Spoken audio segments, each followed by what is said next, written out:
Sagittaire, bonjour. On va commencer par le tirage relationnel et ensuite nous ferons le tirage de vie émotionnelle pour les célibataires.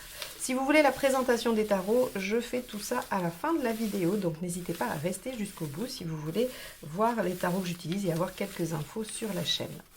Allez, c'est parti. Sagittaire, quel est l'arcade majeur qui va donner le ton du tirage relationnel de ce mois de mai et début juin? Donc tirage relationnel qui concerne toute personne qui a quelqu'un en tête, que vous soyez en relation ou non.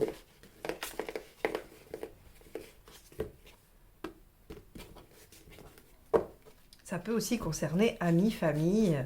C'est le relationnel, c'est toute personne avec qui il y a de l'affect. Allez. Ouh, la maison Dieu. Eh bien, il va falloir revoir les plans. Il y a probablement un événement ou une prise de conscience ou une révélation de secret qui va demander à remanier ce qui était prévu. Donc là, on va aller regarder tout de suite ce qui se passe dans le tirage. Alors, la maison Dieu, tant qu'elle n'est pas aspectée, ça peut être une bonne ou une mauvaise surprise. Hein. Attention. En elle-même, elle demande juste à remanier les plans. C'est un événement inattendu qui fait que ce qui était prévu s'écroule et vous devez faire autrement. Mais si par exemple, comme je dis souvent, vous aviez prévu de regarder un bon film sous la couette un soir et que quand vous rentrez, tous vos amis sont là parce que votre conjoint ou votre meilleur ami a invité tous vos amis à faire la fête, eh bien, vous allez, tout votre plan tranquille de canapé s'écroule, mais vous allez faire la fête et c'est plutôt chouette. Voilà. Donc, vous voyez, il faut vraiment la voir comme un événement inattendu qui vient remanier les plans. Allez, l'état d'esprit du partenaire. Ok. L'arcane 1. Donc, ici, le magicien. Donc, on a un partenaire qui semble être volontaire, actif, décidé à démarrer quelque chose ou à redémarrer quelque chose. Il y a une envie de renouveau quand même avec cet arcade 1 chez le partenaire et il y a aussi beaucoup d'enthousiasme. Alors, et vous? 10 de pentacle. Alors, ok, vous avez l'état d'esprit plutôt clanique. Hein, voilà, j'ai besoin de plein de gens autour de moi, donc j'ai envie de dire que ce tirage relationnel, il nous dit que vous n'êtes pas concentré uniquement que sur votre relation amoureuse, il y a tout votre entour affectif qui compte. Le 10 de pentacle, c'est vraiment l'entourage, ce qui fait sécurité affective, hein, c'est la famille, les amis, c'est tout ce qu'on a construit et qui nous tient. Ok, alors on va aller voir ce qui a dépassé. Reine de pentacle, ok. Reine de pentacle, c'est pareil, le fait d'organiser... Alors, quand on a une reine de pentacle et une maison Dieu, la reine de pentacle, vous savez, c'est celle qui est capable de tout bien gérer, tout bien organiser. C'est, je ne sais pas si vous connaissez Desperate Housewives, cette série avec Brie Van de Camp où tout est nickel, hein, tout est bien organisé, tout est au cordeau. Eh bien, la reine de pentacle, ça va être un peu elle. Hein. Elle a une capacité d'organisation, elle est très concrète, voilà, tout est toujours nickel, bien prévu, les rendez-vous sont pris, on n'est jamais en retard, voilà, elle est très... J'allais dire même très rigide. Hein. En tout cas, elle a cette capacité-là. Et quand il y a une maison Dieu, c'est que ce qu'elle avait prévu, le plan qu'elle avait prévu va être bouleversé. Donc, on voit que de votre côté, il y a le 10 de pentacle, quelque chose de très ancré, très, très solide, très fixe, avec en problématique aussi quelque chose de très fixe. Et un partenaire qui a envie d'un peu de renouveau. On pourrait imaginer que le partenaire va venir bouleverser vos plans. Hein. Alors, de quelle manière? Alors, on va déjà aller voir ce qui vous aide. Oh, oui, le 4 de pentacle, c'est de sauver l'essentiel, les meubles, hein, quand même. Bon. Et ce qui ne vous aide pas? 7 de bâton. De vous y opposer de trop. Je vais faire le tirage en entier, parce que sinon, ça ne sert à rien que je fasse des suppositions. Je vais aller voir quand même les intentions et le résultat. Ça va m'aider à mieux interpréter. Ah oui, on a un magicien et un as de pentacle chez le partenaire. Bon, vous, on a le 3 de coupe. Vous aviez prévu de passer un mois tranquille, en fait. Mais le partenaire, il en a décidé autrement. Ok. Alors, je vous rassure, j'ai pas de rupture. Hein, c'est pas vraiment de ça qu'il s'agit. Ouais, d'accord. Ok, bon. Ça marche. Alors, tout simplement, les Sagittaires, vous étiez fait un petit plan. Voilà, vous étiez dit que les choses allaient se passer de telle ou telle façon. Et vous n'avez pas, voilà, vous ne voyez pas pourquoi ça serait différent. Pourquoi ça se passerait différemment, pardon. Et puis, on a un partenaire qui est en arcane majeur 1 et As de Pentacle qui a envie, qui a une nouvelle idée ou qui, je sais pas, a une lubie, a quelque chose qui fait que il a envie de mettre du renouveau, il a envie de faire quelque chose de neuf. Et là, ça vient un peu tout bouleverser par rapport à ce que vous aviez prévu, au plan que vous vous étiez imaginé. Alors, on vous dit que ce qui vous aide, c'est quand même le 4 de Pentacle. Il va falloir un petit peu raisonner le partenaire en lui disant que, ok, on peut peut-être se lancer dans quelque chose de nouveau ou de radicalement différent par rapport à ce qu'on avait prévu, mais qu'il y a des bases qu'il ne va pas falloir bouger, ne serait-ce que parce que vous avez besoin de garder vos bases, hein, même si en tant que Sagittaire, vous devriez être en capacité de partir sur une nouvelle aventure, mais bon, vous n'avez peut-être pas envie non plus de tout lâcher, de tout plaquer, et vous avez envie de conserver les choses qui fonctionnent bien ou qui vous plaisent. Donc ce 4 de Pentacle dit, bon, ok, on peut remanier les choses, mais on garde une base, on garde un socle qui quand même est nécessaire pour se sentir bien. Ce qui n'aide pas, c'est le 7 de bâton. C'est quand même de s'opposer, de défendre à tout prix votre sécurité à vous. Je pense que ce qu'amène le partenaire peut vous faire du bien, peut être bénéfique, si c'est amené de façon, j'allais dire intelligente, mais c'est un peu réducteur. Je dis intelligente parce qu'on a ce 2 d'épée qui nous demande de réfléchir à une stratégie, de mettre les choses en place, de les penser avant de les mettre en action. Donc si vous voulez, voilà, vous pouvez peut-être dire au partenaire, ok, on va se lancer, mais on va essayer de le faire tranquille, quoi. On va essayer de réfléchir à la façon dont on va le faire. Ça pourrait être, par exemple, si je prends ça sur le plan de la relation, vous avez eu quelques différends, le partenaire veut repartir, veut recommencer, se dit, allez, on se redonne une chance. Et vous dites, ok, on se redonne une chance, mais on va quand même réfléchir à comment. On va quand même réfléchir à comment, parce que moi j'ai besoin d'ancrer certaines choses. Il y a une base indéfectible. D'ailleurs, on voit avec la reine de bâton ici qu'on vous dit qu'il faut être au clair avec ce dont vous avez besoin pour pouvoir le demander, voire l'exiger.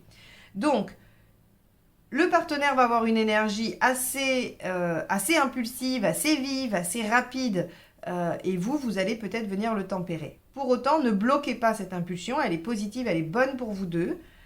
Trouvez un juste milieu entre votre volonté d'assurer et d'être en sécurité et la volonté du partenaire de repartir à zéro ou de changer des choses, ou de mettre une toute autre énergie. Le résultat, c'est qu'à la fin du mois, à la fin de la période, vous êtes en train de réfléchir à comment.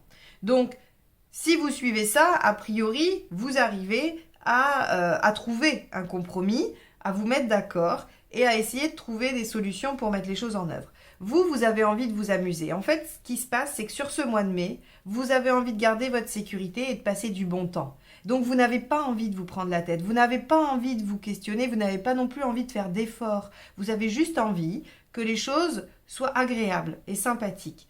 Et le partenaire arrive et rend les choses un peu plus compliquées. Ce qu'il va falloir faire, c'est étudier les différentes options, peut-être se faire aider ou se faire conseiller, et surtout être au clair avec ce que vous voulez. Donc, pour vous les Sagittaires, ce mois-ci, ce qui va être le plus bouleversant, le plus difficile, c'est que le partenaire va arriver avec une énergie très dynamique, alors que vous étiez plutôt axé sur le plaisir, la détente et le fait de profiter de ce que vous avez. Il faudra trouver des compromis, comme je vous l'ai dit, c'est faisable. Je pense que cette dynamique peut vous apporter des choses positives, tout comme votre pragmatisme peut venir, à mon avis, raisonner le partenaire dans ce qu'il a envie de mettre en place. Ok, bon, ce tirage est assez simple, je n'ai pas besoin de le développer davantage. Voilà, on voit juste qu'il n'y a pas les mêmes énergies tout à fait entre vous. C'est pas insurmontable, c'est pas une problématique gravissime.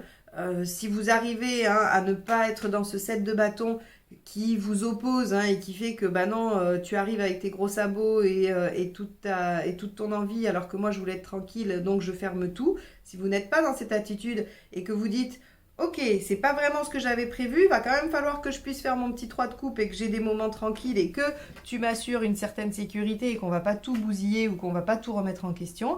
Et à ce moment-là, ok, on peut réfléchir aux différentes options qui s'offrent à nous.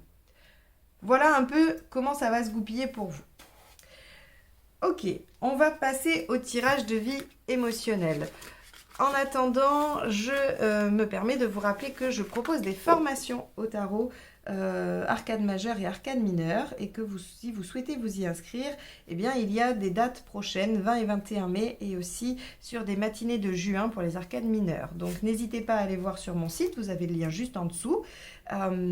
Et sinon, vous pouvez aussi m'envoyer un mail, je vous donnerai les informations.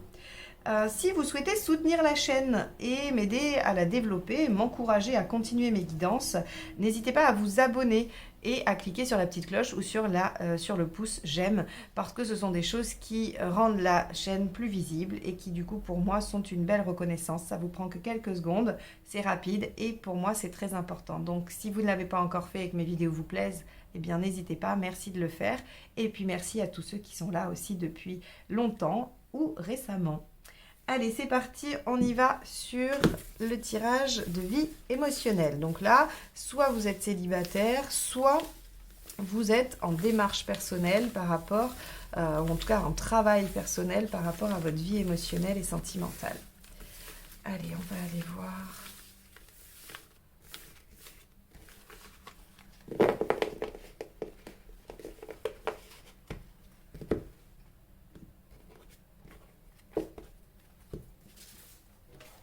Alors, votre état d'esprit. La roue de fortune inversée. Ok, ce que vous souhaitez. Le diable inversé. Pourquoi ça ne marche pas? Le jugement. Ce qu'il faut faire pour que ça fonctionne, oui. L'issue à court terme et à plus long terme. Ok. Bon, alors, les Sagittaires, je confirme que vous avez envie de rester tranquille sur ce mois de mai et début juin. Si vous avez regardé les deux tirages, vous comprendrez pourquoi je dis ça, sinon c'est pas grave, on va interpréter celui-ci. Mais ça montre bien que les énergies, quelle que soit votre situation, les énergies en fait vous traversent et elles vont vous impacter différemment, mais en tout cas elles vous traversent et elles traversent avec la même énergie. Bon, la roue de fortune inversée, dans l'état d'esprit, c'est... Voilà, j'ai pas très envie de m'y mettre, je préfère un peu me laisser couler, je suis le vent, si ça n'avance pas, eh bien c'est pas grave, ça n'avance pas, parce que de toute façon, j'ai pas besoin de grand chose en ce moment, du moment que j'ai l'essentiel, ça va. Parce que le diable inversé, ça va être l'ascétisme, la frustration. Alors, la frustration, le fait de se contenter du minimum. Donc là, avec une roue inversée et un diable inversé dans votre état d'esprit, dans ce que vous voulez juste qu'on vous laisse profiter de ce que vous avez, tranquille, peinard, et vous n'avez pas envie de vous mettre en difficulté. Donc si vous êtes célibataire, vous n'avez pas vraiment envie de faire d'efforts pour rencontrer, vous préféreriez que ça vous tombe dessus. Et si vous êtes dans une démarche de vie, ou en tout cas d'amélioration de votre vie émotionnelle, eh bien là, vous en avez un peu ras-le-bol, vous n'avez plus envie de faire d'efforts. Alors, pas de problème, acceptez-le. Si ça se trouve, ça fait des mois et des mois que vous en faites et c'est bien logique, bien légitime de ne plus vouloir en faire pendant un certain temps. Donc là, on voit que, bon, il y a cette attitude. Moi, j'aurais tendance à dire, accueillez-la, acceptez-le, c'est pas très grave. Maintenant, si vous voulez lutter contre ça, si vous vous dites, bah oui, mais ça fait longtemps que je suis comme ça et j'aimerais bien que ça change, mais je vois bien que j'y arrive pas, bah on vous dit de toute façon que le passé est trop présent. Il y a quelque chose d'un vécu dans le passé, alors ça peut être soit une ancienne relation ou une construction psychologique particulière qui fait que c'est toujours là, ça revient sans cesse sur le tapis et ça vous empêche d'aller de l'avant, ça vous empêche d'avancer. Il va falloir aller explorer ça parce que avec la mort, on vous dit que il va falloir couper net, il va falloir arriver à laisser ça derrière vous.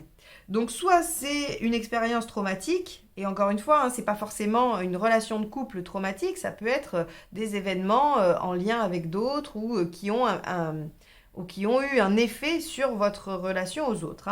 Quoi qu'il en soit, il va falloir trouver une manière de laisser ça derrière vous.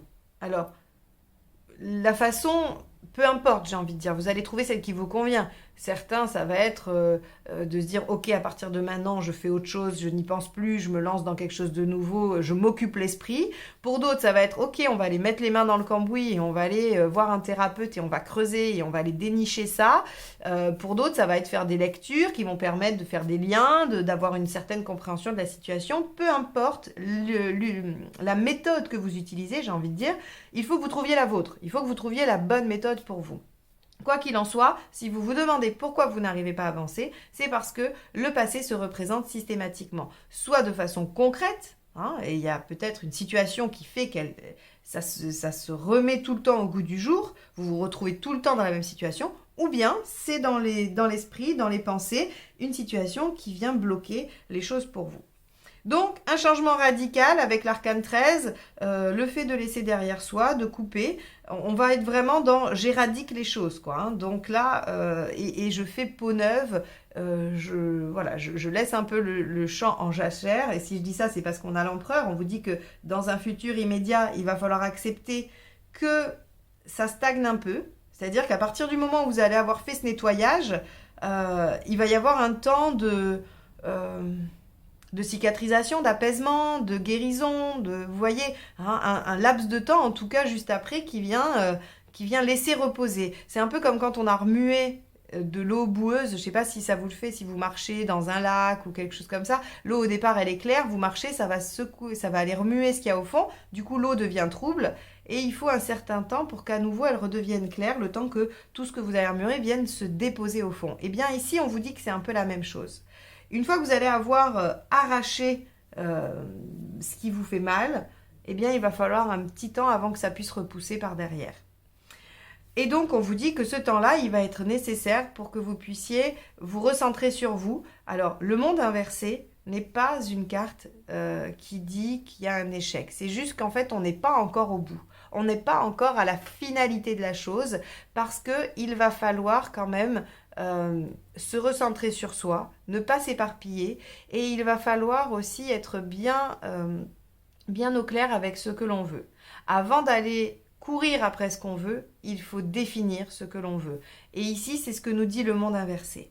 Donc là, on voit que vous en avez ras-le-bol, et moi dans ce cas-là, j'aurais plutôt tendance à vous dire acceptez, laissez-vous un certain temps de ras-le-bol et de rien, c'est pas grave. Moi, je suis pas forcément partisane de se faire tout le temps violence. Il y a des temps propices à ça. Là, si vous en ressentez le besoin, parce que vous avez vraiment fourni beaucoup d'efforts auparavant, eh bien, c'est pas grave. Maintenant, si effectivement, ça fait un moment que vous êtes dans ces dispositions-là et que vous voulez que ça change, eh bien, on vous dit, regardez quelle situation du passé se représente systématiquement pour venir vous entraver dans cette avancée qui ne vous permet pas de modifier les choses que vous voudriez modifier. Coupez la tête à ça, hein, à cette situation qui vous gangrène et qui vous empêche.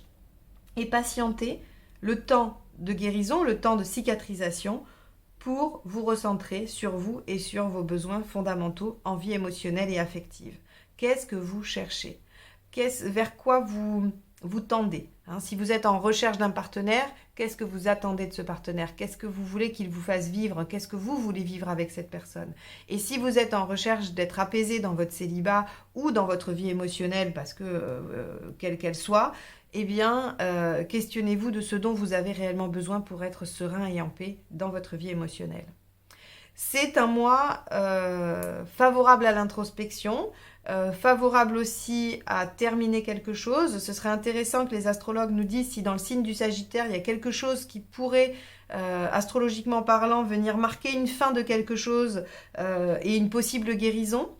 Ça serait pas mal. En tout cas, voilà, s'il y a des astrologues qui écoutent et qui ont le temps de le faire, eh bien, je suis preneuse.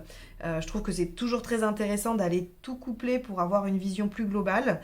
Quoi qu'il en soit, voilà, il y a une opportunité pour aller terminer quelque chose du passé qui vous entrave dans votre vie émotionnelle et ce serait chouette de la saisir si vous en avez la force. Sinon, eh bien, soyez doux avec vous-même, respectez un temps de pause parce que visiblement, vous en avez besoin.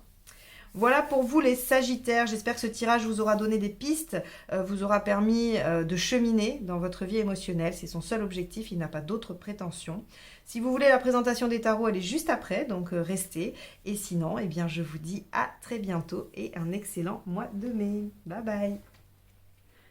Alors, pour ces différents tirages, j'ai utilisé le portail des 12 d'Alias Kay pour les cartes signes qui se trouvent ici. J'ai utilisé également les arcanes majeures du tarot de Marseille, de chez Grimaud, le basique. Pour le tirage relationnel, on a utilisé le Mermaid Tarot de Lesa Robertson, illustré par Julie Dillon. Et j'ai pris les arcanes majeures du tarot de Marseille revisité par Frédéric Agide pour le tirage de vie émotionnel. Si vous souhaitez vous les procurer, je pense qu'ils se trouvent dans toutes les librairies ésotériques, voire même peut-être les librairies classiques qui ont un rayon développement personnel. Concernant ce que je vous propose, il y a une session de formation qui se fait sur le mois de mai, le 20 et 21 mai, je crois, en tout cas sur le week-end du 21 mai. Vous pouvez aller voir sur mon site, il y a le lien juste en dessous de la vidéo. Vous pouvez aller voir les modalités d'inscription, les tarifs, ce que je vous propose. Et si vous souhaitez vous y inscrire, eh bien n'hésitez pas à m'envoyer un message. Ce sera avec plaisir que je vous accueillerai dans ce groupe dans lequel il reste encore quelques places.